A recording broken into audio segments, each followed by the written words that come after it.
کیا مطلب صحیح نہیں ہے؟ اس لیے آگے ساتھ فرمایا وَلَا نَعْلَمُ فِي ذَلِكَ حَدِيثًا صَحِيحًا مَرْوِيًّا، اس مسئلے میں کوئی صحیح حدیث مروی نہیں جو ہمارے علم میں ہو۔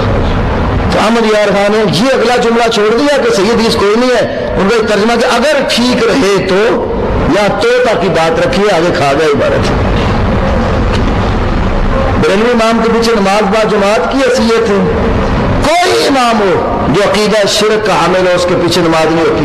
نبی پاک صلی اللہ علیہ وسلم نے ابو داؤد کی حدیث ہے، اس بندے کو امام بنانے سے روک دیا تھا جس نے صرف قبلے کی طرف منہ کر کے تھوکا تھا، فرمایا یہ بندہ تمہیں نماز نہ پڑھائے، قبلے کی توہین کی، تو شرک اللہ کی توہین ہے، شرک کرنے والے شخص کے پیچھے نماز نہیں۔ یہ پھر چکوال والی بات ہے، یہ مسئلہ ہو گیا۔ مسجد میں بھی ایک فلم بنانا جائز ہے کہ نہیں، یہ بھی مسئلہ سمجھ لو۔ اب اس میں مسئلہ جو ہے وہ یہ ہے کہ یہ جو ویڈیو بنائی جاتی ہے یہ تصویر ہے، اس کا شرعی طور پر کیا حکم ہے؟ بات تو بہت لمبی ہے، میں خلاصہ عرض کرتا ہوں۔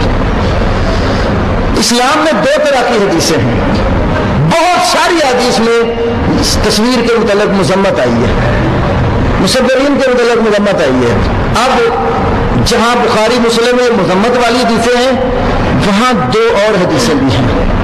نبی کریم صلی اللہ علیہ وسلم کی زوجہ محترمہ سیدہ عائشہ رضی اللہ تعالی عنہا جو تھی، ان کے پاس گڑیاں تھیں جن کے ساتھ وہ کھیلا کرتی تھی۔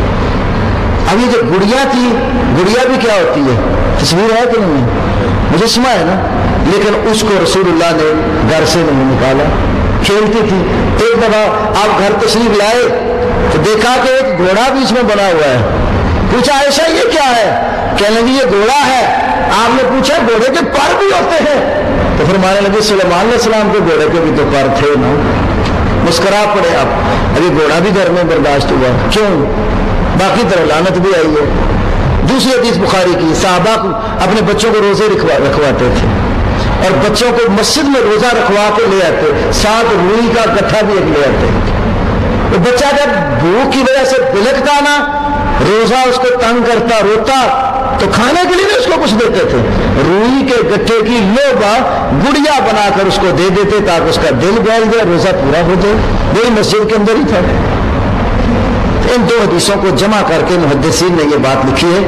امام قاضی ایاز نے مسلم کی شرح میں، علامہ البانی نے آداب الزفاف وغیرہ میں، کہ اس سے معلوم یہ ہوتا ہے کہ عام حالات میں تصویر بنانا درست نہیں ہے۔ اگر تصویر کے اندر کوئی دینی فائدہ ہو، جس طرح بچے کو روزہ رکھوانے کے لیے گڑیا بنا دی، اور بچیوں کا گڑیوں کے ساتھ کھیلنا گھریلو معاملات میں امور خانہ داری میں تربیت کا اس میں پہلو ہے، اگر دینی فائدہ ہو تو جتنا دین کا فائدہ ہے اتنی جائز ہے، اس سے بڑھ کر جائز نہیں۔ اگر بالکلیہ حرام قرار دے آپ تو اس سے منع کرنے والے بھی نہیں بچ سکتے۔ کیوں؟ ہر شخص جو اس ملک میں رہتا ہے اس نے شناختی کارڈ بھی بنوایا ہے اور پاس وہ بھی تصویر ہے نا۔ اب وہاں کہہ دیتے ہیں کہ وہ تو مجبوری میں جائز ہے۔ بھائی مجبوری کی تعریف کیا ہے؟ مجبوری بھائیوں یہ ہوتی ہے کہ ایک شخص کی جان نکل رہی ہے اور حرام دے کر اس کی جان بچتی ہو تو اتنا حرام دینا جس سے جان بچے اس سے زائد جائے، یہ مجبوری ہے۔ فمن اضطر غیر باغ ولا عاد فلا اثم علیہ۔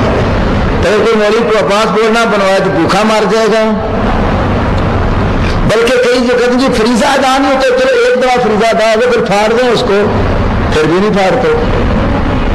تو جہاں ہم سمجھتے ہیں کہ دینی فائدہ اگر ہے نا اتنا فائدہ اٹھاؤ، اس سے زائد نہیں، کیونکہ حرام وقت مجبوری جو جائز قرار دیا گیا وہ اتنا ہی ہے جس سے اس کی جان بچ جاتی ہے، اس سے زائد جائز نہیں ہے۔ تو جس کی مقدار تک دین کا فائدہ ہوتا ہے وہ کرو، اس سے زائد مت بناؤ یا دیگر امور کی مت بناؤ۔ یہ خلاصہ ہے اس بات کا، وغیرہ اس میں بہت ساری چیزیں ہیں۔ عرب کے علماء تو ویسے اس کو وہ تصویر ہی نہیں سمجھتے۔ لکھتے ہیں میں کچھ باتیں عرض کرنی تھی۔ رفع جان کے متعلق ایک اشکال اس کو دور کر دے۔ مسئلہ یہ ہے اگر امام صاحب کی دوسری رکعت میں ہے، مقتدی آ کر نماز میں شامل ہو گئے، اس طرح مقتدی کی پہلی ہوگی، اب جو دو رکعتوں کے بعد رفع جان کرے مقتدی کب کرے گا؟ جب مقتدی کی دو پوری ہوں گی اس وقت کرے گا۔ حدیث میں لفظ تو یہی ہے نا، اذا قام من الرکعتین، جب دو رکعتوں سے اٹھے تو پھر کرنی ہے، دو تو اس کی ہوئی نہیں، تو دوسری پڑھ کر اٹھے گا مقتدی یا امام اس وقت کرنی صحیح ہے۔ مسئلہ یہ غلط العام ہے ہمارے پہ، جب بھی وہ یہاں سے اٹھتے ہیں رفع جان کر لیتے ہیں، اس کی دلیل نہیں ہے۔ دلیل یہ ہے کہ جب آپ کی دو پوری ہو جائے اور تیسری کو آپ کھڑے ہوں اذا قام من الرکعتین، بخاری کی یہ حدیث ہے، جب 2 رکعتوں سے اٹھے تو پھر کرنی ہے. کہ ذخیرہ حدیث میں سے کسی حدیث میں رسول نے وائٹ ہاؤس امریکہ مسلمان کا تو فتح ہونے کا ذکر ہے، یہ تو مجھے معلوم نہیں ہے، لیکن یہ ضرور ہے عیسائیوں کے ساتھ آپ کی جنگ ہوگی. مسلم کی حدیث ہے. رومیوں کے ساتھ پہلے آپ صلح کریں گے، ستصالحون الروم، مسلم کی حدیث ہے. رومیوں سے آپ صلح کریں گے اور صلح کر کے دونوں گروہ، رومی بھی عیسائی ہے اور آپ بھی ایک مشترکہ دشمن سے لڑیں گے. پھر جب لڑو گے وہ دشمن مغلوب ہو جائے گا، آپ غالب ہو جائیں گے. جب فتح ہوگی ایک عیسائی سلیب اونچی کر کے کہے گا سلیب کو فتح ہے، تو مسلمانوں کو غیرت آئے گی، سلیب توڑ دیں گے، پھر مسلمانوں کو عیسائیوں کی جنگ شروع ہو جائے گی. نبی علیہ السلام نے بتایا اس حدیث میں کہ 1/3 مسلمان تو بھاگ جائیں گے، 1/3 شہید ہو جائیں گے، اور جو 1/3 بچے گا حصہ وہ پھر ان عیسائیوں سے لڑیں گے اور اللہ تعالیٰ مسلمانوں کو فتح سے نوازتے ہیں. تو امریکہ والے بھی عیسائی ہیں، اس زمن میں آ سکتے ہیں. وہ مار کا کہاں ہوگا وہ حدیث سے معلوم ہوتا ہے. یہ شام والا کون ہے، یہ خراسان میں. ہمارے کو ساتھ یہ کہتے ہیں بریلوی اور شیعہ کافر مشرک ہے، برائے مہربانی بتائیں کہ مشرک ہیں یا نہیں ہیں. ہم جس گاؤں میں اب جتنا میں نے درس دیا ابھی تک آپ کو نہیں پتا چلا، پھر پتہ نہیں سب معلوم ہوگا. فصل رب کے ون ہر میں نہر سے کیا مراد ہے؟ کیونکہ حنفی حضرات نماز میں آتمان ایک دلیل اس آیت سے بھی دیتے ہیں. اگر حنفی اس آیت سے دلیل دیتے ہیں تو پھر اللہ کا شکر کرو، یہ حدیث تو سینے پر ہاتھ بندھواتی ہے. آیت جو ہے کیسے؟ حنفیوں کے گھر سے حوالہ دیتا ہوں. ایک کتاب ہے آفتاب ہدایت در رد رفض و بدعت، چکوال آپ نے سنا ہوگا، قاضی مظہر حسین صاحب چکوال والے جو دیوبندی تھے، ان کے والد مولوی کرم دین کی یہ کتاب ہے، شیعہ کے رد میں ہے. اب شیعہ حضرات ہاتھ چھوڑ کر نماز پڑھتے ہیں اور حنفی ہاتھ باندھ کر اب ان کے سوالوں کے جواب دے رہا ہے کہ نماز ہاتھ باندھ کر پڑھنی چاہیے. تو یہ آیت پیش کی فصل لربے کا ونہر، پھر نیچے اس نے کئی لغات کے حوالے سے معنی لکھا کہ نہر کا معنی ہے سینے پر ہاتھ باندھنا. تو کہتا ہے لغت سب کے لیے حجت ہے، لہذا قرآن سے ثابت ہو رہا سینے پہ ہاتھ باندھ کر نماز پڑھو. یہ خود حنفیوں کی کتاب میں لکھا ہوا. تو شکر کر اللہ کا، اگر اس کو دلیل دیتے ہیں تو تھوڑا سا ناف سے اٹھا کر اوپر کر لیں. اور دوسرے جو ہمارے بھائی ہیں ان کے بھی کیا ہی کہنے، وہ بھی حنفی ہے نا بھائی حضرات. اب ان سے پوچھا گئے کہ ہاتھ کہاں باندھنا چاہیے، وہ بھی یہ کہیں گے مرد ناف کے نیچے اور عورت سینے پر. تو اس میں 2 باتیں ہیں. جب فضائل اور مناقب بیان کرنے پر آتے ہیں تو کہتے ہیں نبی پاک کا ناڑو ہی نہیں تھا. ناڑو سمجھتے ہیں کس کو کہتے ہیں؟ ناف کو، ناف کو لوگ کہتے ہیں ناڑو. میں نے خود سنا ہے کہتا ہے کہ نبی پاک کی ناف نہیں تھی. اللہ کے بندے جب ناف نہیں تھی تو یہ کہاں سے لیا زیر ناف باندھتے تھے. دوسری بات یہ ہے کہ کتاب ہے کہ امام احمد رضا اور علم حدیث 3 جلدوں میں چھپی ہے لاہور سے. تو اس نے حدیث لائے وائل بن حجر رضی اللہ عنہ کہ نبی علیہ السلام کے ساتھ میں نے نماز پڑھی تو آپ صلی اللہ علیہ وسلم نے نماز کے اندر دایاں ہاتھ بائیں ہاتھ پر رکھ کر سینے پر باندھا. یہ حدیث بھی اور اوپر کیا جو بات وغیرہ ذکر کیے، عورت جو ہے وہ سینے پر ہاتھ باندھے. اور دلیل کیا ہے کہ وائل کہتے ہیں کہ رسول پاک کے ساتھ میں نے نماز پڑھی، نبی پاک نے سینے پر ہاتھ باندھے تھے. یہ دلیل ہے، عورت سینے پر باندھا. عورت کے لیے یہ دلیل ہے تو مرد کے لیے تو بلا ہوا یہ دلیل ہے. اور احمد رضا خان نے اپنے فتاوے میں باقاعدہ یہ تسلیم کیا کہ یہ حدیث جید سند کے ساتھ ہے. یہ فتاوہ رضویہ جو اب انہوں نے 32 جلدوں میں شائع کی ہے، اس کی 6 جلد کے اندر یہ بات لکھی موجود ہے کہ اس حدیث کی سند بالکل جید اور عمدہ ہے جو ابن خزیمہ والی حدیث ہے. کیا یہ دعا کشائش رزق کی حدیث سے ثابت ہے؟ لا حول ولا قوت الا باللہ ولا ملجا ولا منجا من اللہ الا الیہ. مجھے یہ تو معلوم ہے کہ یہ حدیث 2 الگ الگ جملے ہیں. دونوں حدیث میں لا حول ولا قوت الا باللہ دی اور ایک حدیث میں لا ملجا ولا منجا من اللہ الا الیہ. لیکن یہ مجھے نہیں معلوم یہ کشائش رزق کے لیے بتائی. البتہ جو رات سونے کی دعا سے بخاری کتاب الوضو کی آخری حدیث اس میں لا ملجا ولا منجا من کا الا الیہ کا جملہ سوتے وقت پڑھنے کے لیے عبارت ہے. اور یہ کلمہ لا الہ الا اللہ مالک الحق المبین 100 دفعہ پڑھ ثابت ہے. اس کی بھی کوئی صحیح حدیث ہمارے علم میں نہیں ہے.